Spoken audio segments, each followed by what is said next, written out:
For 50 years I loved Gideon in silence. I watched him fight beside me, bleed beside me, and become the one person I could always count on, while knowing I could never have him. So I learned to live with loving him from a distance. I thought I had finally made peace with that. Until one deadly mission changed everything. Because sometimes the person you've loved for 50 years is hiding a truth of his own. Chapter 1. The Mark of the Outcast. The highborn houses of the Northern Valley lived by a strict, unforgiving code. Perfection in bloodline, perfection in status, and perfection in form. In an aristocracy that obsessed over pristine lineage, Gideon had been branded a disgrace from the moment he drew his first breath. Running along the right side of his neck, creeping up toward the sharp angle of his jawline, was a dark, jagged birthmark. To his family, the prominent mark was an unforgivable physical stain, a curse carved into his flesh that spoiled the flawless image of their house. His parents had forced him into stiff, high-collared tunics to hide it from the court, treating him not as an heir, but as a shameful secret. The stone halls of his childhood echoed with cold criticisms, deliberate isolation, and the bitter reminders that he was an unwanted mistake. His only refuge in the entire valley was Cassian. Gideon spent nearly all his days at Cassian's estate, desperate to escape his parents' cruel eyes. He had already made up his mind. The moment he survived his physical transition into adulthood, he would cast off his noble title and enlist in the Protectors of the Realm, the elite warrior brotherhood commanded by Niklaus, dedicated to holding the valley borders against violent rogues and outcasts like Garrick. For now, at 16, he was still an untransitioned noble youth, spending cold afternoons in the secluded courtyard of Cassian's estate, training with a wooden sword until his muscles burned. Gideon's practiced blade struck the pine dummy with a dull, heavy crack, sending splintered bark flying across the flagstones. His chest heaved beneath a sweat-drenched linen shirt, his blonde hair sticking in damp strands to his brow. He wiped his face with the back of his forearm, exposing the jagged birthmark on his neck to the crisp mountain air as he reset his stance. "Your form is leaning too far to the left," a quiet, steady voice broke through the crisp air. "If that were an actual rogue along the ridge, you'd have opened your ribs to a curved blade." Gideon didn't look back, his grip tightening on the wooden hilt. "I was aiming for power, Cassian. Not precision." "Power without precision just gets you killed faster," Cassian replied smoothly. Gideon turned, a sharp, challenging grin flashing across his face as he pivoted. "Come on then. Show me precision." I stepped out from the shadow of the stone archway with my practice weapon resting casually over my shoulder. My parents' estate had plenty of master armsmen who could have trained him, but Gideon only ever wanted to spar with me, and I welcomed every second of it. My noble family had always opened our doors to him, offering him the warmth his own cold house denied him. Where his parents saw a curse in the jagged dark mark along his neck, I saw only Gideon, the male I had sworn to protect with my life. We clashed for the next hour, the rhythmic clatter of wood against wood echoing off the stone walls. Gideon fought with an aggressive, reckless fire, pouring all his bottled-up rage against his father into every strike. I absorbed his force, guiding his blade away, refusing to yield a single inch. I knew his movements better than my own, so when he overextended on a heavy lunge, I swept my foot behind his ankle and brought him down. He hit the flagstones with a dull thud. Staring up at the slate-gray sky, chest heaving, he let out a long, frustrated groan. "I hate when you do that." "You rushed," I said, stepping over and offering my calloused hand. "You always rush when you're thinking about your family." Gideon reached up and grabbed my wrist. I hauled him upright with one smooth pull, bringing him chest to chest with me. For a brief, intoxicating second, neither of us moved. The heat radiating off his body cut right through the freezing afternoon air. My heart hammered against my ribs as his dark eyes locked onto mine. I held my breath, wanting nothing more than to reach out, trace the edge of that dark mark on his jaw and pull him closer. Gideon let go first, turning away to retrieve his sword. "My father said today that even if I survive my transition, I'll never be fit to stand in Niklaus's ranks." A sharp spike of anger flared in my chest at the mention of his father. "Your father doesn't know what you're capable of," I said, my tone shifting into something fierce and absolute as I stepped closer. "And when the time comes to stand on that line, he won't be there with you." "I will. I'm not letting you face the world alone, Gideon." Gideon paused, looking over at me with a look of fierce, possessive gratitude that nearly broke my composure. Since we were boys, Gideon had relied on me for his very survival, completely blind to the truth I kept locked deep within my chest. He had no idea that I had already made my decision, that the moment he took his oaths under Niklaus, I would be standing right beside him, forfeiting my own courtly future without a moment's hesitation. As I turned toward the estate doors to hide the emotion in my face, I let out a slow, silent breath into the freezing air. My hand tightened around my leather belt, my pulse pounding. 16-year-old me was already hopelessly, irrevocably in love with my best friend, and I made a silent vow to stand by his side through the violent transition ahead, no matter what it cost me. Chapter 2, Silent Vows. My own surge had come 6 months earlier, just after my 18th birthday. Because my house cherished me, my 5-day trial was met with soft linens, careful watch, and proper blood vials to fuel the transformation. I emerged broader in the chest, faster, and possessing the lethal physical presence of a full warrior. Yet, despite my family's celebrations and the high court titles awaiting me, my first thought upon rising from my sickbed was never my own power. It was Gideon. I knew his 19th year was approaching, and I knew his family would leave him to suffer or die if his surge proved too volatile. The months leading up to his adulthood were defined by an unspoken clock ticking in the background of our youth. In the vampire aristocracy, every male knew that the surge was an unavoidable biological trial, a violent, days-long biological overhaul where dormant bloodlines erupted, bones stretched, muscles grew denser, razor fangs pushed through the gum line, and the predatory instincts of adulthood permanently set in. Up until the surge, vampire youths lived like mortals, vulnerable to light, without adult strength or weapon-sharp senses. I knew exactly what Gideon was facing. I also knew that, unlike me, he would not be surrounded by people who loved him when the fever came. When I found Gideon collapsed at my stable doors that freezing night, burning like coals, his fangs just beginning to cut through his gums, I didn't hesitate. I scooped his trembling, fever-racked frame into my arms and carried him up to my quarters, locking the heavy oak door against the outside world. For 4 agonizing days, my bedroom became a battleground. Gideon's surge was far more violent than most. His body fought the rapid shifting of his bones, his fever spiking to dangerous heights. I never left his side. Not for a single hour. I stayed pinned to the mattress beside him, wrapping my arms around his chest to keep him from injuring himself during the violent spasms. When he cried out in raw agony, I pressed my forehead against the side of his burning face, murmuring steady words through the dark. "Hold on, Gideon. Stay with me. I've got you." When his claws dug into my forearm, drawing blood, I welcomed the sting. If taking the pain meant keeping him tethered to life, I would have let him tear me apart. Through the fever and delirium, I could feel him clinging to me as though I were the only thing keeping him tethered to the world. His claws dug into my skin, drawing thin red lines across my forearm, but I didn't pull away. I had loved him for years. I had simply never been brave enough to name what that love had become. On the 5th morning, his fever finally cleared. Exhaustion dragged me into sleep in the chair beside his bed, my hand resting over his wrist to feel his steady, adult pulse. When I felt his fingers slowly turn and curl around mine, my eyes snapped open. Seeing his dark eyes clear, coherent, and bright beneath his damp blonde hair, a wave of profound relief nearly brought me to my knees. "You made it," I breathed, letting a rare smile break across my face. "You stayed the whole time," he whispered back, staring at me with a raw intensity that made my chest ache. "Of course I stayed," I said quietly, my grip on his fingers tightening for a brief, electric second before I forced myself to step back into my disciplined composure. "I told you I'm not going anywhere." 3 weeks later, Gideon's strength had fully returned. The fever was gone. The transformation was complete. The fragile youth who had arrived at my stable doors was gone, replaced by a fully grown vampire warrior with a broader frame, sharpened senses, and a strength he had never possessed before. Gideon walked into his father's estate one last time. He threw his aristocratic crest onto the marble floor and walked out forever. He met me on the mountain trail, and together we rode toward the grand compound of the protectors of the realm. The mountain wind followed us all the way to the iron gates.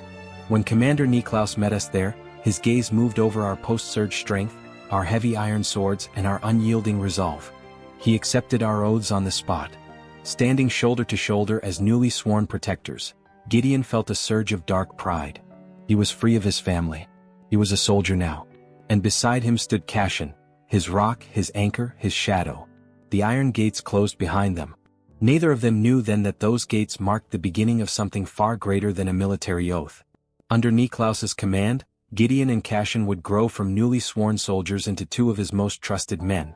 Their bond would be forged through brutal training, impossible battles, and the countless times they would stand together when survival depended on absolute trust. What began that day with a commander accepting the oaths of two young warriors would slowly become friendship, loyalty, and finally a brotherhood strong enough to make them family. But for Gideon, that future was still impossible to imagine. For now, he simply stood beneath the cold mountain sky, feeling the weight of his new sword at his side and the freedom of finally belonging somewhere. He looked toward the fortress ahead. And for the first time in his life, he did not feel like an outcast. If this chapter gave you all the feelings, don't forget to hit that like button, share it with fellow BL lovers, and subscribe to the channel so you never miss an update. Where are you listening from today? Let us know in the comments below. We love hearing from you. Chapter 3, First Blood on the Border. Life inside the fortress of the Protectors of the Realm was stark, brutal, and utterly devoid of courtly pretense. For the first time in Gideon's life, no one looked at the dark, jagged mark on his neck with disgust. Here in the high mountain compound, bloodlines and titles meant nothing. The only currency that mattered was how cleanly a male could wield an iron sword and how reliably he stood by his unit. For Gideon, the cold barracks and demanding training schedules were a welcome release, and he threw himself into every drill with a fierce, burning focus, eager to wash away the last lingering ghosts of his family's rejection. 3 months after taking their oaths, Commander Niklaus assigned their squad to its first live patrol along the eastern perimeter, a jagged stretch of pine forest where desperate, feral rogues occasionally crossed down from the high peaks to hunt. The afternoon mountain air was biting, carrying the sharp scent of pine needles and damp earth. Gideon walked at the front of the formation, his hand resting on the hilt of his heavy iron broadsword, his newly awakened senses tracking every rustle in the dark tree line, while beside him, as always, was Cassian, silent, composed, and moving with the fluid grace of a born warrior. "Keep your eyes on the high rocks," Niklaus's voice drifted down from the head of the column. "Rogues don't fight like high court nobles. They strike from the shadows and they aim for the throat." Before Niklaus could even finish his sentence, a harsh, guttural snarl echoed through the trees as 3 wild rogues burst from the dense thicket, their eyes bloodshot and their jagged weapons drawn.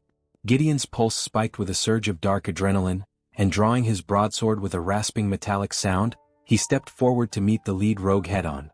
Gideon parried the rogue's wild swing, the impact vibrating up his forearms.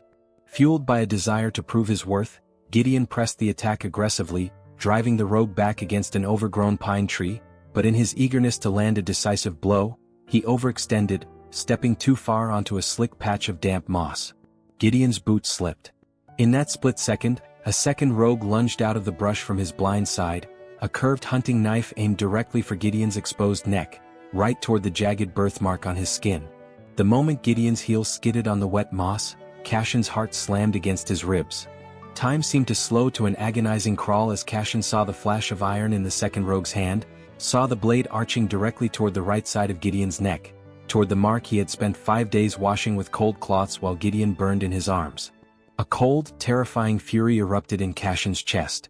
Before he even registered moving, Cassian closed the distance between them in a single lightning-fast stride, thrusting his iron longsword forward, catching the rogue's wrist with the flat of his crossguard and violently shattering his momentum.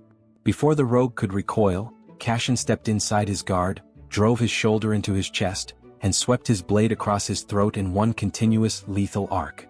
The rogue collapsed onto the damp earth, silent and still. Gideon regained his footing instantly, taking down the remaining attacker with a clean, brutal thrust through the ribs, and within seconds the skirmish was over, leaving the forest dead silent again, save for the heavy breathing of their unit and the wind rustling through the high pines. Then something changed as Niklaus stepped forward. For one brief, terrifying heartbeat, the entire forest seemed to bend beneath his presence. His head lifted slowly, and the darkness in his eyes deepened until a faint crimson glow burned through his pupils. The air around him became heavy, pressing against Gideon's chest with such force that his newly awakened instincts screamed at him to step back, while a low, almost inaudible growl vibrated from somewhere deep within Niklaus's chest, not entirely vampire. His fingers curled slowly, the tips sharpening into dark claws before he forced them back beneath his skin. Gideon froze. He had heard stories about their commander, every young protector had, whispers following Niklaus through the fortress of ancient battles, entire rogue packs destroyed beneath his hands, and enemies who fled simply because they felt his aura approaching. But Gideon had never truly understood why men who had faced death without flinching spoke his name with something dangerously close to fear, until now. For one fleeting moment, Gideon saw something behind Niklaus's controlled expression. Something ancient, something enormous, something that wanted out. Cassian had gone completely still beside him, and as Gideon glanced sideways, he saw the same realization reflected in his friend's dark eyes. Niklaus's gaze dropped to the fallen rogue as the crimson glow remained for another heartbeat. Then he inhaled slowly, once, twice, and the pressure vanished. His claws withdrew, his eyes returned to their familiar darkness, and the commander stood before them once more, perfectly composed. Niklaus stepped up, inspecting the fallen rogues with a critical eye before looking at them. "Good recovery, cadets. Clean up your blades." We moved back to the compound. Neither Gideon nor Cassian asked what they had just witnessed, but something had changed. Gideon had spent his entire childhood being taught that monsters were creatures marked by blood, appearance, or birth, yet the man standing before him had just displayed something far more frightening than any birthmark. And still, Niklaus had controlled it. He had stopped himself, choosing control when destruction would have been easier. For the first time, Gideon understood that perhaps the greatest strength of their commander was not the monster inside him, but the man who kept that monster on a leash. Cassian kept his back to Gideon as he wiped his bloody sword on a piece of rag, his hands trembling slightly beneath his leather gauntlets, not from fear but from the sheer, suffocating terror of how close that blade had come to ending Gideon's life. But another thought had settled heavily in Cassian's mind. He had feared Niklaus before, as every recruit had, but after what he had just witnessed, he feared him more, and somehow he trusted him more too. That night, back in their shared recruits' quarters, the barracks were quiet as the other new protectors slept, exhausted from the day's march. Gideon sat on the edge of his narrow wooden cot, his shirt unbuttoned, staring down at the flagstone floor where a shallow red graze ran along the lower edge of his jawline, not from the rogue's blade but from a stray pine branch during his fall. Cassian pulled up a small wooden stool, sitting down across from him with a bowl of clean water and a roll of linen bandage. "Hold still," Cassian said quietly, keeping his voice steady and professional. Gideon looked up, his dark eyes shadowed with frustration beneath strands of damp blonde hair, tilting his head back to expose his neck to the dim lantern light as Cassian dipped a cloth into the water. As gently as he could, Cassian dabbed at the blood along his jaw, his thumb accidentally brushing the warm skin right near the jagged birthmark. Gideon let out a slow breath, his dark eyes fixed on Cassian's face. "I slipped, Cassian. I was careless." "You were aggressive," Cassian corrected softly, squeezing the excess water back into the bowl. "You always want to finish the fight in one strike." "He was going for my neck," Gideon muttered, his jaw clenching. "If you hadn't moved." "I will always move," Cassian interrupted, his tone leaving no room for argument as he met Gideon's gaze in the dim light.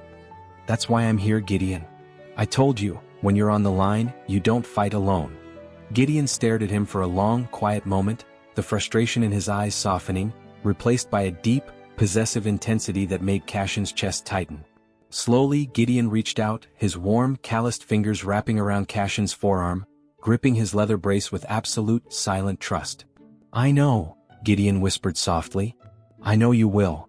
Cassian's breath hitched in his throat as the feeling of Gideon's hand on his arm burned brighter than any fever, taking every ounce of discipline he possessed not to lean forward, not to lift his hand and cradle Gideon's jaw, not to tell him that his entire existence was anchored to his.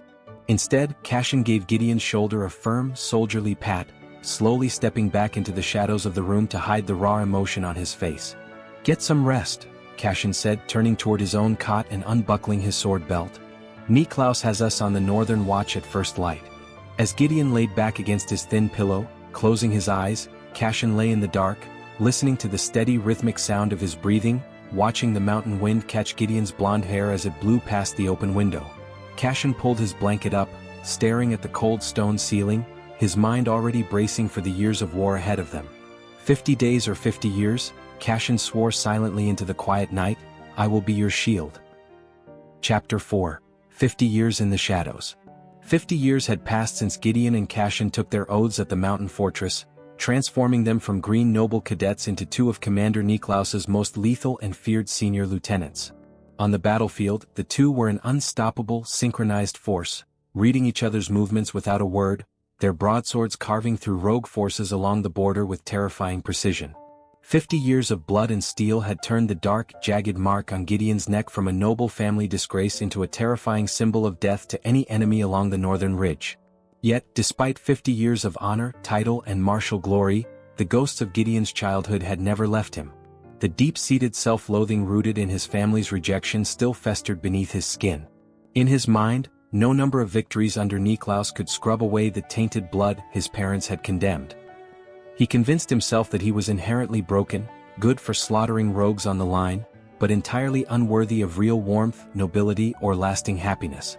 To numb the hollow ache inside his chest, Gideon spent his off-duty nights down in the seedy, lawless taverns of the lower valley. For half a century, his pattern had remained bitterly unchanged: heavy drinking, provoking brutal bar fights with armed deserters, and chasing fleeting, empty encounters with human women and visiting vampires. He threw himself into anything that offered a few hours of forgotten agony. On a freezing, rain-slicked night following a brutal border skirmish, a blood-splattered, exhausted Gideon stumbled out of a valley tavern into the alleyway. His shirt was half unbuttoned, his damp blonde hair sticking to his forehead, his dark eyes hollow and bloodshot. Reeking of cheap wine and sweet perfume, he carried a fresh bruise across his jaw from a brawl he had deliberately provoked inside. He looked up and saw Cassian standing across the dark alleyway, leaning against the damp stone wall in his heavy leather coat, his hand resting on his sword pommel. 50 years of this. 50 years of Cassian watching him from the shadows. A sudden, ugly spike of defensive anger flared inside Gideon's intoxicated mind. "You don't have to wait for me, Cassian," Gideon growled, his voice rough and slurred as he brushed past him into the street. "It's been 50 years. I can find my own way back to the compound." Standing in the freezing rain outside those filthy taverns for 50 years was a slow, agonizing death. I kept my back pressed against the damp stone wall, my posture disciplined and composed, hiding the bleeding wreckage inside my chest behind a cold soldier's mask. 50 years of sitting in the dark for hours, listening to the muffled laughter and music from inside, forced to endure the suffocating knowledge that Gideon was in another room, giving himself away to strangers just to quiet the dark voices in his head. Every single night he did this across half a century, it felt like a serrated blade tearing through my ribs. But I never left my post. Not once in 50 years. Because I knew that if I wasn't standing guard in those dark alleys, some rogue or bitter deserter would take advantage of his drunkenness and slip a knife between his ribs. I couldn't stop him from breaking my heart, but I would be damned if I let anyone take his life. When he staggered out into the alley, reeking of cheap wine, perfume, and fresh blood from a bar fight, my heart slammed against my ribs. I pushed off the stone wall, my coat snapping in the freezing mountain wind. "You're late," I said, keeping my voice completely level and professional. "Niklaus wants us at the tactical table at dawn. Garrick's scouts hit another border patrol." "You don't have to wait for me, Cassian," he growled, brushing past my shoulder into the street. "It's been 50 years. I can find my own way back to the compound. You were cornered by 4 armed deserters in this exact alley 3 weeks ago because you were too drunk to draw your sword," I replied smoothly, stepping up right beside him, keeping my body positioned between him and the dark alleyways. "I stand post so I don't have to scrape your corpse off the cobbles." He stopped dead in his tracks, spinning on his heel to face me, his dark eyes blazing beneath damp strands of blonde hair. "Then let them try, Cassian. Maybe it'd save us both the headache." My jaw clenched until my teeth ached, but I held my ground, meeting his wild gaze without flinching. "Don't speak like that." "Why not?" Gideon sneered, taking a step closer until he was inches from my chest. He raised a trembling, calloused hand, pointing harshly at his own neck where that dark, jagged birthmark stood out against his flushed skin. "Look at me. 50 years a soldier and I'm still just a broken piece of trash. My own bloodline tossed me away like garbage. I'm good for 2 things, bleeding out rogues on the ridge and throwing myself away in these taverns. Why do you waste 50 years standing in the freezing rain for a male who's worth nothing?" The words hung between us in the cold night air, heavy and poisonous. I looked at him, my chest rising and falling in slow, controlled breaths. It took every drop of my willpower not to reach out, grab him by his coat, pull his face to mine and shatter 50 years of silence. "You are worth everything to me. You are my entire world." Instead, I swallowed my heart, reaching into my pouch and pulling out a clean linen cloth. I stepped close, pressing the cloth gently against the fresh cut on his jaw, right near the dark birthmark on his neck. "You are worth plenty to the protectors," I said quietly, keeping my voice soft and firm. "And you are my partner. I don't abandon my partner. Not after 50 days and not after 50 years. Gideon blinked, his wild fury deflating against my quiet, steady presence. He stared at me for a long, quiet moment, his throat working as he swallowed hard. He scoffed softly, turning away toward the mountain trail leading up to the fortress, muttering under his breath, "You're an absolute fool, Cassian." I fell into step 2 paces behind him, watching his broad shoulders sway in the dark as we walked up the frost-covered road, the cold wind catching his blonde hair. He relied on me for his very survival, completely blind to the truth I kept locked deep within my soul. He had no idea that every night I stood outside those doors, I was bleeding out inside. "As long as you come home alive," I thought, staring up at the cold stars as my hand tightened around my sword hilt, "I will bear the pain for another 50 years. Chapter 5, Shifting Tides. The fortress was under heavy lockdown. Commander Niklaus had returned from the valley with his newly claimed human mate, Sebastian, and a small traumatized boy named Leo, the sole survivor of a horrific slaughter where Garrick's rogue faction had wiped out an entire family. With Garrick's forces scouring the mountain passes for the boy and Niklaus's mate, the protectors were stretched thin. Orders were absolute: secure the inner keep, guard the child, and eliminate any rogue patrol creeping near the perimeter. For 50 years, Gideon and Cassian had served beneath Niklaus without hesitation. They had followed him through blizzards, blood-soaked battlefields, rogue territories, and wars that had left entire valleys burning behind them. Somewhere along those endless decades, their loyalty to their commander had grown far beyond the oath they had sworn as young cadets. Niklaus had given 2 rejected noble sons a place when their own bloodlines had cast them aside. He had trusted them with his back, shared his battlefields with them, and treated them not as disposable soldiers, but as men whose lives mattered. They had seen the monster beneath his skin, witnessed the terrifying power he kept chained beneath his controlled exterior, and they had also seen the man who chose restraint when destruction would have been easier. Through 50 years of blood and war, Niklaus had become more than their commander. He was their brother in arms, the male who had given them purpose when they had none, and the one person they would follow into darkness without questioning whether they would return. And neither Gideon nor Cassian needed to be told what that meant now. Sebastian was Niklaus's mate. Leo was a frightened child Niklaus had chosen to protect. That made both of them part of the fortress family, and therefore part of what Gideon and Cassian would defend with their lives. If Garrick came for them, he would not be facing Niklaus alone. He would be facing 50 years of protectors who had learned exactly what their commander was willing to sacrifice to protect the people he loved. Gideon used the crisis as an excuse to do what he did best, plunging headfirst into violence.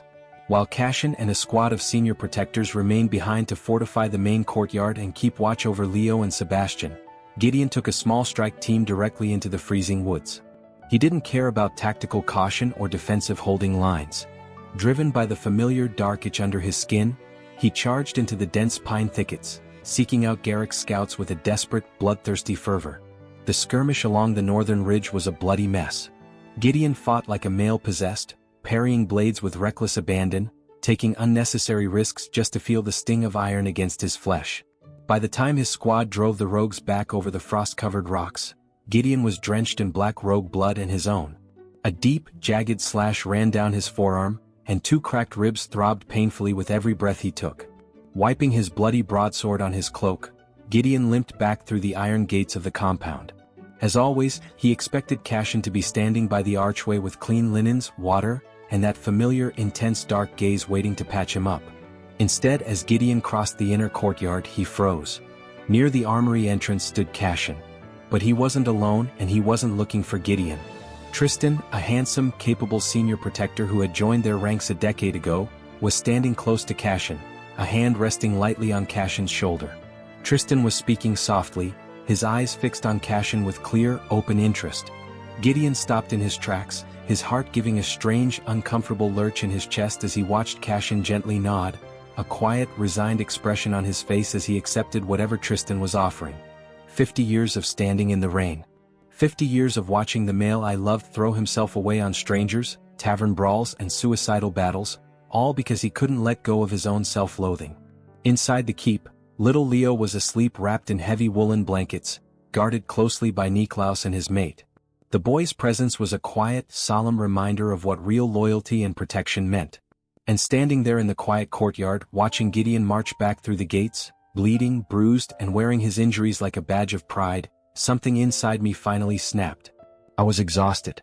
My soul was tired.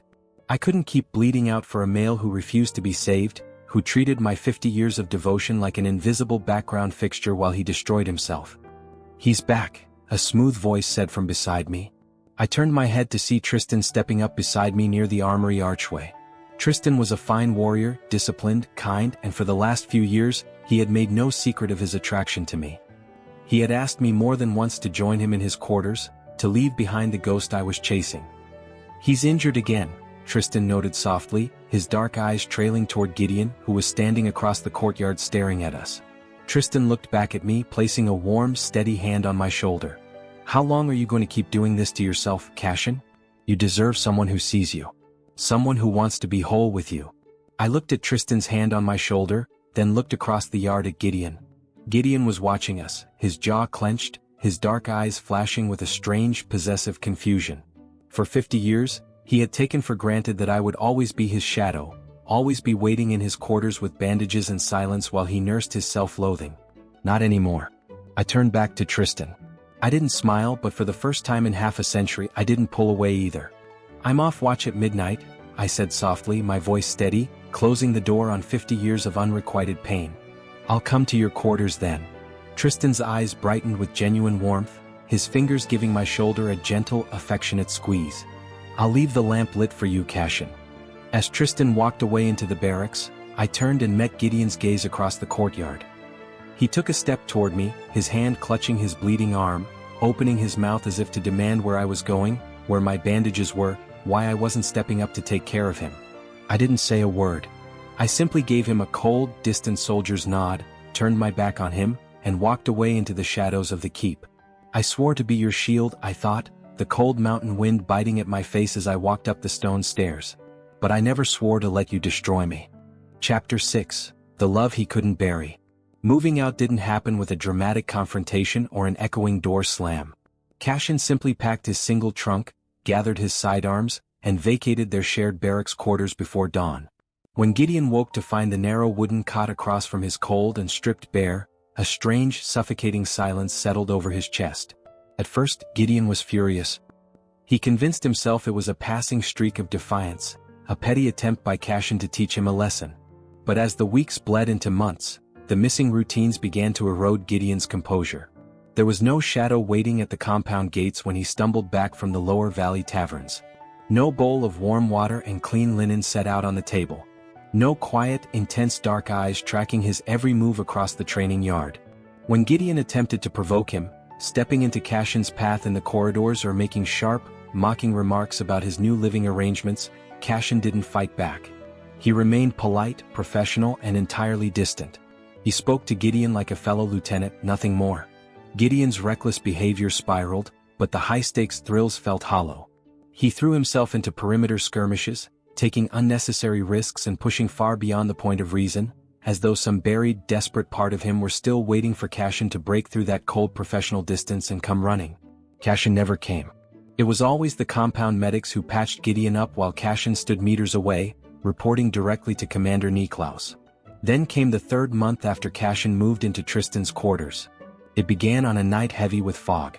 Darian, a trusted high-ranking guard within their brotherhood, disabled the eastern security grid from the inside, crippling the fortress defenses and betraying the protectors to Garrick's warbands.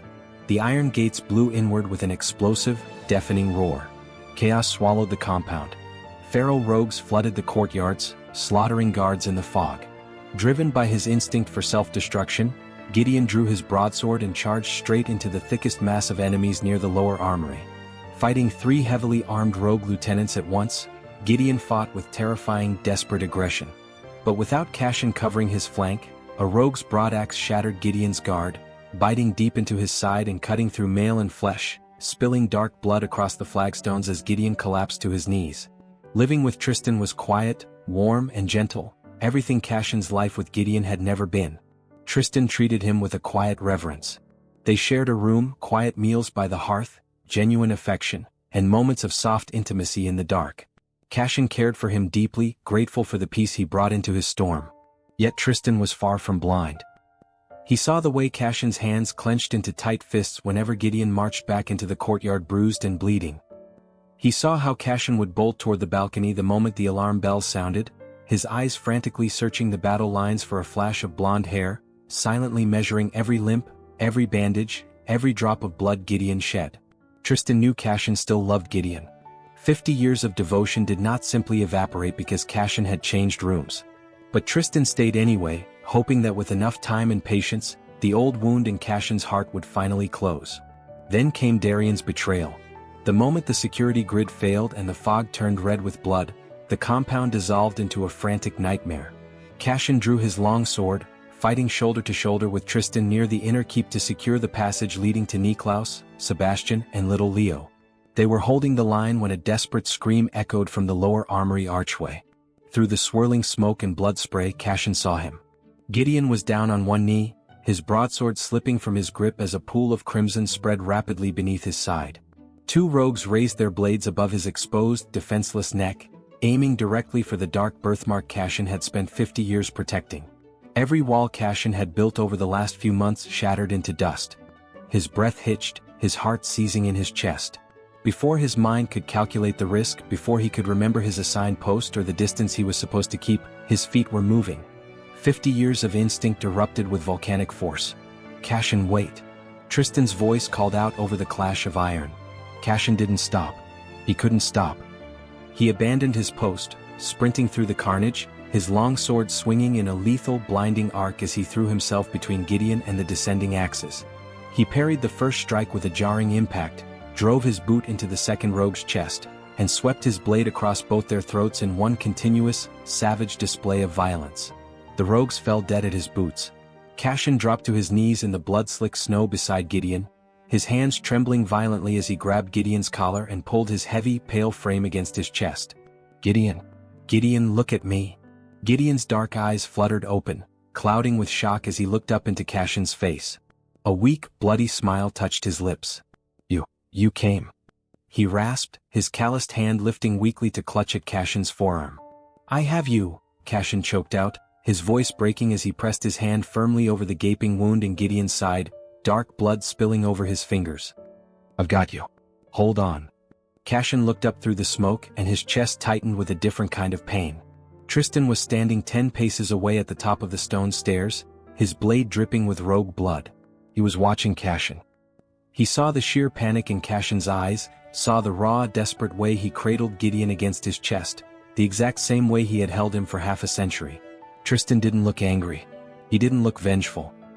He simply looked at Cassian with a profound, quiet sadness, realizing in that single horror-filled second that no matter how much warmth he gave Cassian, his soul would always belong to the dying male in his arms. Tristan gave Cassian a solemn, sorrowful nod, then turned back to cover the stairwell so Cassian could save Gideon's life. Chapter 7, Aftermath and Release. The journey back from the Alchemist's Mountain was a blur of bitter cold, the reek of scorched chemical residue, and the steady, punishing ache in Gideon's side. Every stride made the crude stitches in his ribs feel like they were pulling free, but he refused to slow down, mainly because Cassian was stumbling. Cassian's pale skin was slick with sweat, the dark stain across his shoulder growing deeper with every mile from the poison dart he'd taken protecting Commander Niklaus. He held himself with rigid, stubborn pride, but Gideon saw the micro-tremors in his legs. The moment they breached the compound gates, Niklaus handed perimeter reporting to the senior lieutenants and headed straight for his private quarters to return to Sebastian and little Leo. Gideon didn't ask for permission. He caught Cassian by his good arm, taking the lieutenant's heavy, trembling weight onto his own shoulders. I can walk, Cassian rasped, his breath hot and ragged against Gideon's neck. Shut up, Gideon growled softly, his voice laced with a raw, protective edge that hadn't been there in months. You're going to the medical wing before you collapse in the courtyard. The medical wing was quiet, lit only by dim oil lamps. The compound healers rushed forward, stripping away Cassian's blood-soaked armor and inspecting the blackish discoloration around his shoulder wound, the telltale mark of the alchemist's chemical toxins. Gideon sat on the adjacent cot, ignoring the medic attempting to redress his own side, his eyes locked entirely on Cassian. When the healers finally flushed the poison, stitched the shoulder and bound Cassian's torso, they instructed him to rest. But Cassian wouldn't let them leave a basin or a bandage untouched. As soon as the medics moved to the outer room, Cassian swung his legs over the side of his bed. His face was gray with exhaustion, yet he grabbed a clean cloth, dipped it into a bowl of warm water, and sat on the edge of Gideon's cot. Cassian, you need to lie down. Hold still, Cassian interrupted softly, his voice leaving no room for argument. For the next several hours, the cold distance Cassian had maintained for months vanished entirely. With meticulous, gentle focus, Cassian cleaned the grime and dried blood from Gideon's hands, unlaced his chest guard, and carefully tended to the broadaxe wound. He worked in total silence, his dark eyes intense and shadowy, checking Gideon's pulse at his wrist with a lingering pressure that went far beyond medical necessity. Gideon watched him through the low lamplight. Cassian had completely forgotten the rest of the world, the compound, his assigned duties, and the quiet room at the other end of the barracks where Tristan was waiting. Gideon leaned back against the stone wall, his hand resting inches from Cassian's knee. He didn't ask about Tristan. For the first time in months, the silence between them felt like safety instead of an abyss. Before either of them could say anything more, the alarm bell rang across the upper corridors. News came down fast. In the master quarters, Sebastian's labor had collapsed into a critical emergency, forcing Niklaus to turn him to save his life. The fortress immediately shifted into a state of heightened alert. For the next 24 agonizing hours, Gideon and Cassian refused the healer's orders to lie down. Bound in heavy bandages, fighting off cold sweats and bone-deep fever, they posted themselves at the top of the central staircase outside the master wing, side by side, just as they had done for 50 years. Neither spoke much. They simply stood together, swords at their sides, guarding the corridor leading to Commander Niklaus, Sebastian, the twins and little Leo.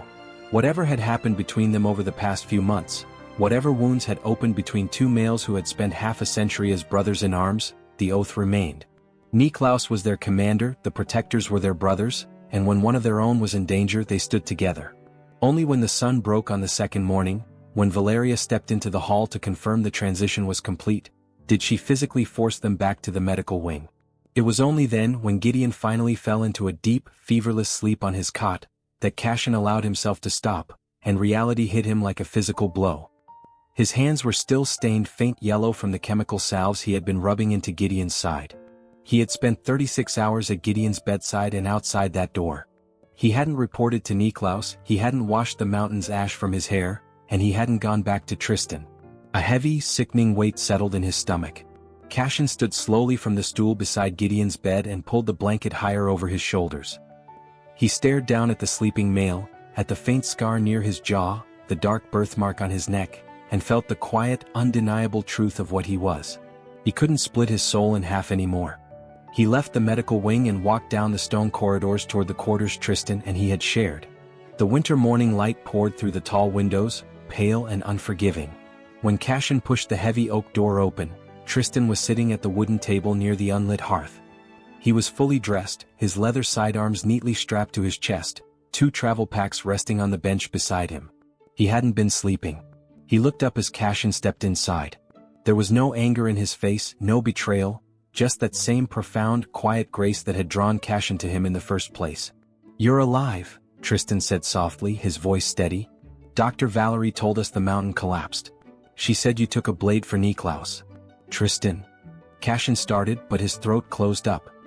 He stood in the doorway, bleeding, exhausted, and burdened by a guilt so heavy he couldn't look him straight in the eye. "I should have come back sooner.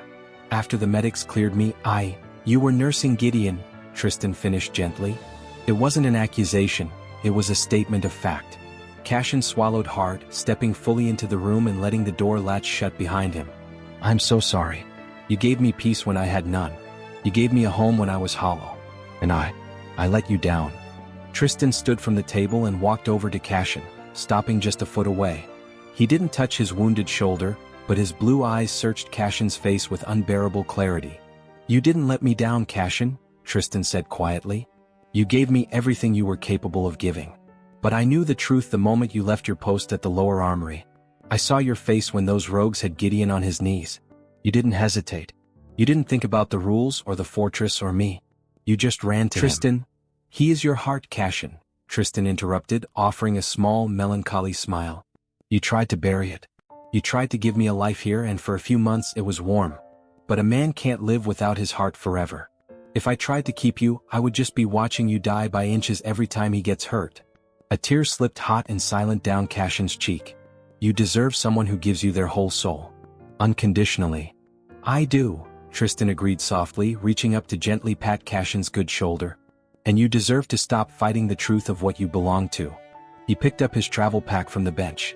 "Commander Niklaus approved my transfer to the Western Watchtower. I leave within the hour." Cassian stared at him, his chest aching with a raw, reverent grief for the gentle life he was letting go. Tristan, thank you. Tristan paused at the door, looking back over his shoulder one last time. Don't waste the second chance, Cassian. Go back to him. Then he walked away. When Gideon woke near noon, the medical wing was bathed in soft golden daylight pouring through the narrow arched windows. The smell of copper, smoke and sulfur had finally cleared, replaced by the clean, sharp scent of pine and fresh linen. He blinked slowly against the light, his body aching with a deep, bone-weary soreness. But as consciousness fully returned, so did the memories of the past few months. 4 months, Gideon had been forced to watch from the sidelines. He had watched Cassian walk beside Tristan across the training yard. He had watched the quiet, easy affection between them. He had watched Cassian laugh at something Tristan said in the corridors while Gideon stood in the shadows, choking on a silent, burning agony he hadn't known how to name. He had spent months believing he had permanently ruined the only good thing in his life through his own endless self-loathing. Slowly, Gideon turned his head toward the side of the cot. Cassian was sitting there on the low wooden stool. His jaw was shaven, his shoulder bound neatly in clean white linen beneath a dark tunic. His head was resting lightly against the edge of Gideon's cot, his eyes closed in sheer exhaustion, but his hand was still resting on the mattress, just inches from Gideon's hip. Gideon stared at him.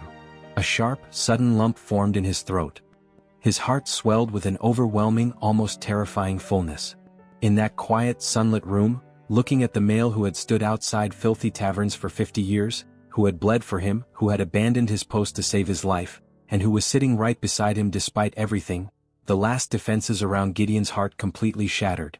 It hit him not like a sudden shock, but like a truth that had been waiting in the dark for half a century. He didn't just need Cassian to survive. He didn't just rely on him as a shield or a partner. He loved him. He had been in love with Cassian for 50 years, buried beneath decades of shame, self-hatred, and the stupid, foolish belief that he was too broken to be loved in return. A single hot tear escaped the corner of Gideon's dark eye, slipping down his temple into his hair. His hand trembled as he carefully, hesitantly lifted it from the bed. With painstaking gentleness, as if terrified Cassian might vanish like a ghost, Gideon reached out and brushed a dark strand of hair away from Cassian's forehead. Cassian stirred instantly. His dark eyes fluttered open, heavy with sleep, immediately locking onto Gideon. "Gideon, are you in pain? Do you need the medic?" "No," Gideon choked out, his voice thick and raw with emotion. He swallowed hard, his dark eyes shining with unshed tears as he looked at Cassian with a desperate, transparent vulnerability Cassian had never seen on his face before. "No, Cassian, I'm so sorry." Cassian froze, startled by the sheer grief and tenderness in Gideon's voice. "Gideon, I was a fool," Gideon whispered, his hand sliding down to cup the side of Cassian's jaw, his thumb trembling against his warm skin. "For 50 years, I dragged you through my own hell. I made you watch me destroy myself because I thought I was trash. I let you think you meant nothing to me." Cassian's breath hitched in his throat. His hand came up to cover Gideon's hand on his jaw, holding it tightly. "I saw you with Tristan," Gideon continued, a broken, watery breath escaping his chest as he stared into Cassian's eyes. "Every day, it ripped me apart. And I thought I'd lost my chance forever. I thought I'd pushed you away until there was nothing left." Gideon's jaw trembled, his voice dropping to a fragile, desperate confession. "It took almost dying in that mountain, it took waking up and seeing you here, to realize what an absolute idiot I've been." He looked directly into Cassian's eyes. "I love you, Cassian." His voice broke. "I've been in love with you the whole time." A tear slipped down his cheek. "And I am so sorry for taking 50 years to say it." Silence descended on the room, heavy and breathless. Cassian stared at him, his dark eyes wide, a tear spilling over his own lashes as 50 years of unspoken longing, heartbreak, and waiting finally came to an end. And for the first time in 50 years, Gideon wasn't hiding behind his sword, his scars, his anger, or the lie that he was unworthy of love. He had finally come home. Chapter 8, Light After Darkness. For 50 years, Cassian had prepared himself for every kind of pain: blade slashes, chemical burns, the freezing bite of mountain blizzards, and the quiet, aching silence of unrequited devotion. Nothing had prepared him for the sound of Gideon saying his name like that. Hearing Gideon confess that he loved him, that he had been in love with him for 50 years, felt like stepping out of a pitch-black cavern into blinding sunlight. Cassian's chest heaved, his breath catching in his throat as 50 years of unspoken waiting collapsed in a single second. "Gideon, His voice cracked. He didn't let Gideon finish his apology. He couldn't bear to hear him list his faults for another second.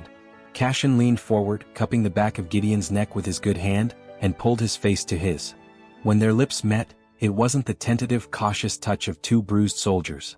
It was raw, desperate, and overflowing with 50 years of buried passion. Gideon groaned softly into his mouth, his fingers tangling tightly into Cassian's hair, holding him close as if terrified he might turn into smoke if he let go. The taste of him, sharp, familiar, and fiercely alive, washed away every bitter memory of the mountain, every lonely night in the barracks, every drop of blood they had spilled. Cassian shifted closer, wrapping his arm around Gideon's shoulders as gently as he could to avoid his bandaged side, and pulled him into a crushing embrace. Gideon buried his face in the crook of Cassian's neck, his hot breath shuddering against his skin as he squeezed him back with everything he had left. "I've got you," Cassian whispered into his hair, his eyes burning with tears as he kissed the side of Gideon's jaw, his temple, his forehead. "I've got you, Gideon. You don't have to apologize anymore. We're done running." "I love you," Gideon rasped into his skin, his voice muffled and trembling with a relief so deep it shook his entire frame. "I love you, Cassian." "I know," Cassian breathed, resting his forehead against his. "I know." For the first time in his life, Gideon felt completely whole. Holding Cassian in the quiet sunlight of the medical wing, tasting his lips and feeling the steady, thumping rhythm of his heart against his chest, the heavy knot of shame that had sat in his gut since youth finally dissolved into nothingness. A soft knock at the heavy oak door broke the silence. Gideon reluctantly loosened his grip, though he refused to let go of Cassian's fingers, lacing them tightly together as Valeria stepped into the room. She carried a tray with fresh broth and bandage wraps, her exhausted face softening into a quiet, warm smile as she saw the two of them together. "You two look significantly better than you did when I dragged you off the central staircase," Valeria said gently, setting the tray down. "How are they, Valeria?" Cassian asked, his official lieutenant tone returning slightly, though his thumb never stopped tracing soothing circles across the back of Gideon's hand. "How is Sebastian holding up after the shift?" Valeria let out a long, quiet breath of profound relief. "The 24-hour crisis has fully passed. Sebastian has stabilized. His body accepted the Enigma blood, and he woke up an hour ago as a reborn vampire, resting comfortably, safe, and completely out of danger." Gideon let out a long exhale, feeling the lingering tension leave his shoulders. "And Niklaus? The commander has finally stood down," Valeria said with a faint smile. "He's no longer pacing the floor like a caged beast. He's sitting beside Sebastian with the twins. Alexander and Freya are nursing well and completely healthy. And Leo?" Cassian added with a soft smile. "Leo is down in the nursery acting like a fiercely proud big brother," Valeria chuckled. "Martha's keeping him fed, but he refuses to let the baby blankets out of his sight." 3 days later, Gideon and Cassian were officially cleared from the medical wing. The winter snow outside the fortress was crisp and clean beneath a brilliant blue sky. The heavy, oppressive shadow that had hung over the compound during the alchemist's threat was completely gone. Protectors walked the courtyards with relaxed shoulders, laughter echoed from the training halls, and the scent of wood smoke filled the cold air. Peace had finally returned. Gideon walked beside Cassian toward the commander's private family quarters. For the first time in memory, they walked side by side not as two closed-off lieutenants burdened by duties and hidden longing, but as two males openly bound to each other. Cassian kept his hand comfortably resting against Gideon's back, a steady, warm anchor. When they entered the warm living room, Niklaus was sitting by the roaring fireplace, holding two tiny blanket-wrapped bundles in his broad arms. Sebastian, paler than before, his dark eyes carrying the newly acquired faint crimson sheen of a reborn vampire, was leaning comfortably against Niklaus's shoulder, looking peaceful and radiant. Little Leo was sitting on the rug, furiously stacking wooden blocks, but he jumped up the moment he saw them. "Gideon." "Cassian." "Hey kiddo," Gideon said with a smile, kneeling despite the slight twinge in his side. Leo immediately threw his small arms around Gideon's neck. Gideon hugged him back tightly, looking up at Cassian, whose expression was softer than Gideon had ever seen it. Niklaus looked up, offering his lieutenants a deep, weary, but profoundly grateful nod. "You two look like you survived." "Barely, Commander," Cassian said, stepping over to look down at the two tiny babies sleeping peacefully in Niklaus's lap. "They're beautiful." "This is Alexander and Freya," Sebastian said softly, reaching out to stroke a thumb over his daughter's tiny cheek. He looked up at Gideon and Cassian, his gaze perceptive and kind. "We heard you two held the post outside the door for 24 hours straight while injured. Thank you for keeping our family safe." Niklaus's expression grew solemn. "For 50 years you have stood at my side," he said quietly. "You have bled for this fortress, for this brotherhood, and for everyone under our protection. What you did during those 24 hours was no different. When my family was vulnerable, you held the line." Gideon straightened slightly. "We're protectors, Commander. We stand when our people need us." Niklaus looked between the two males, and something almost like pride softened his ancient features. "Yes," he said. "You are." Gideon looked from the newborn twins to Sebastian and Niklaus, then turned his gaze back to Cassian. The family in front of them had fought through hell, death, and centuries of trauma to earn their peace. And for the first time, Gideon knew that he and Cassian were going to build a piece of that peace for themselves too. Cassian reached down, sliding his hand into Gideon's. Gideon squeezed back tightly. Leo immediately grabbed both their hands. "Come on. I need help with the castle." Gideon laughed softly as Leo dragged them toward the wooden blocks. Cassian followed beside him, their hands still joined. The nightmare was over. After 50 years of blood, silence, sacrifice, and love neither of them had dared to name, Gideon and Cassian finally had what they had both spent half a century protecting without realizing it. A home, a family, and each other. Their future had finally begun. Chapter 9, Devotion and Blood. Over the next few weeks, Gideon made it his absolute mission to make up for 50 years of distance. He didn't do it with grand, sweeping gestures. He did it in the quiet, everyday moments that had once broken Cassian's heart. He brought Cassian warm tea before early morning perimeter patrols. He stood beside him in the training courtyard, his eyes open, warm, and entirely devoted, unbothered by the curious glances of the other protectors.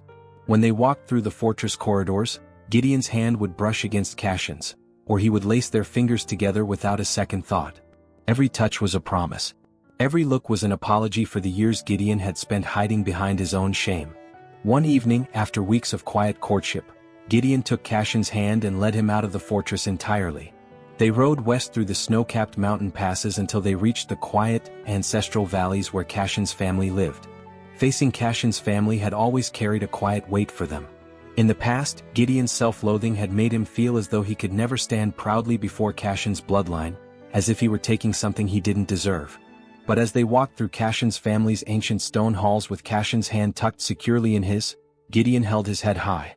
Cassian's parents received them with open arms, their eyes soft with long-awaited relief. They had known the depth of their son's longing for decades. Seeing Gideon standing beside him, clear-eyed, grounded, and deeply in love, brought Cassian's mother to tears. That night, in the quiet guest quarters overlooking the moonlit valley, the air between them grew thick with a reverence they had delayed for half a century. Gideon sat across from Cassian on the edge of the hearth, his dark eyes glowing with quiet, burning intensity. He reached out, unbuttoning the high collar of Cassian's tunic, his fingers brushing gently against the smooth skin over his pulse point. "No more waiting," Gideon whispered, his voice deep and steady. "No more running, Cassian." Cassian leaned closer, his expression softening. "No more running." Their lips met in a slow, lingering kiss that seemed to pause time itself, a touch rich with 50 years of unspoken longing finally finding its home. When Gideon shifted closer, the dark, exquisite edge of his fangs brushed lightly against the warm skin of Cassian's neck. Cassian's entire body went taut, his heart pounding in his chest not with fear, but with breathtaking anticipation. A vampire's bite between true partners was no mere act. It was a sacred, permanent devotion, a total mingling of souls that bound two lives into one forever. Gideon rested his forehead against Cassian's temple for a quiet heartbeat, whispering a steadying breath before sinking his fangs into Cassian's skin with exquisite, reverent gentleness. A sudden, dizzying rush of heat flashed through Cassian's veins, melting instantly into an overwhelming wave of pure euphoria. It was a warmth so deep and beautiful it stole the air straight from his lungs. Gasping softly, Cassian tangled his fingers into Gideon's dark hair, pulling him as close as possible as their pulse points began to thrum in perfect, flawless harmony. Every lingering fear, every ghost of their past, dissolved into the absolute safety of Gideon's hold. Gideon drank lightly, lingering just long enough to seal the sacred bond with a tender press of his lips against Cassian's skin. When he looked up, his dark eyes were luminous with a devotion so pure and raw it made Cassian's chest ache in the most wonderful way. "I give you my life, Cassian," Gideon whispered against his cheek, his voice thick with emotion, his warm breath fanning across Cassian's flushed skin. "My strength, my blood and my heart. For as long as I walk this earth and every lifetime after, I am yours." A tear slipped down Cassian's cheek as a radiant, breathless smile touched his lips. He cupped Gideon's jaw with trembling hands, drawing the male he loved into a soft, endless kiss that tasted like promise and peace. "And I am yours," Cassian breathed into the quiet warmth between them. "Always and forever." Gideon tightened his arms around Cassian's waist, pulling him flush against his chest as the rest of the world softly faded away into the golden warmth of the room. 2 days after their arrival at Cassian's family estate, the courtyard was transformed for a formal mating ceremony. The heavy winter clouds had parted, leaving a brilliant, crystal-clear sky framed by snow-dusted pine trees. Banners of dark navy and silver, the colors of Cassian's lineage, hung from the stone archways, and the scent of sweet incense mixed with the crisp mountain air. Niklaus had arrived early with his family. Sebastian looked healthy and radiant, his dark eyes glinting with his new vampire nature as he held little Leo by the hand. Niklaus carried baby Freya in a sling against his chest, while Valeria held baby Alexander. Martha, the beloved matriarch of the estate who had served as Niklaus's nanny and mother figure while patching up Gideon and Cassian countless times over the decades, sat near the front with a proud, tearful smile beside Cassian's parents. When Cassian stepped into the courtyard, Gideon's breath caught in his throat. Cassian wore a tailored dark navy tunic trimmed with silver thread, his long dark hair neatly bound back, revealing the sharp, aristocratic lines of his jaw. He looked magnificent, powerful and serene. Gideon stepped up to the stone altar to meet him, wearing formal silver bindings over his chest. As they stood hand in hand before Cassian's parents and Commander Niklaus, the weight of their 50-year journey settled over the gathering, not as a tragedy, but as a testament to an unbreakable bond. Niklaus stepped forward to conduct the official ceremony. His deep voice resonated through the silent courtyard. "For 50 years, these two males have stood shoulder to shoulder in battle," Niklaus declared, his eyes warm as he looked at his 2 senior lieutenants. "They have bled together, protected this territory and guarded my family with their lives. Today they stand not just as warriors of the protectors, but as mates bound by blood, honor and love." Gideon looked into Cassian's dark eyes. He took the silver binding ribbon offered by Cassian's mother and carefully wrapped it around their joined hands, tying the ceremonial knot. "Cassian," Gideon said softly, his voice carrying clearly across the quiet courtyard. "I spent 50 years believing I wasn't worthy of you or your family's name. I spent 50 years afraid of the truth. Today, before your parents and our commander, I vow to spend the next 100 years proving that your faith in me was never wasted. You are my home." Cassian smiled, a rare, breathtaking smile that lit up his entire face. He squeezed Gideon's hands tightly within the silver ribbon. "Gideon, I loved you in the dark and I love you in the light. You have always been my heart. I am yours forever." Niklaus raised his hand, bestowing the formal commander's blessing. "By the blood of our ancestors and the strength of our laws, I pronounce you mated." The courtyard erupted into cheers. Leo clapped furiously, almost dropping his wooden toy. Sebastian laughed softly beside Niklaus, while Cassian's mother wiped away another tear. Martha beamed from her seat, and even Valeria smiled openly as she held baby Alexander close. Gideon pulled Cassian into a deep, joyous kiss, wrapping his arms around his mate as the winter sun warmed their faces. For 50 years, they had stood beside one another through blood, war, loneliness, and silence. Now, before their family, their commander, and the people who had watched them fight for everything they had, Gideon and Cassian finally stood together with nothing left to hide. They had survived the darkness, and at last they had chosen the light. Chapter 10. Epilogue. 1 year later. A year ago, peace felt like a fragile, temporary truce, a brief pause between storms. Today, as the crisp autumn breeze swept across the compound courtyard, rustling golden leaves against the ancient stone walls, Cassian knew it was real. But in their world, peace was never the absence of duty, it was the strength to defend what they loved. Cassian stood on the lower training gallery, leaning his forearm against the wooden railing. Below, Commander Niklaus was attempting to instruct 8-year-old Leo on basic defensive stances with a wooden practice broadsword. Leo, full of boundless energy, was completely ignoring the form, swinging wildly while attempting to impress his father. Nearby, sitting on a soft wool blanket near the edge of the yard, Sebastian laughed softly, a bright, warm sound that filled the crisp air. He looked thriving, his skin carrying a healthy, pale radiance, fully adapted to his vampire bloodline.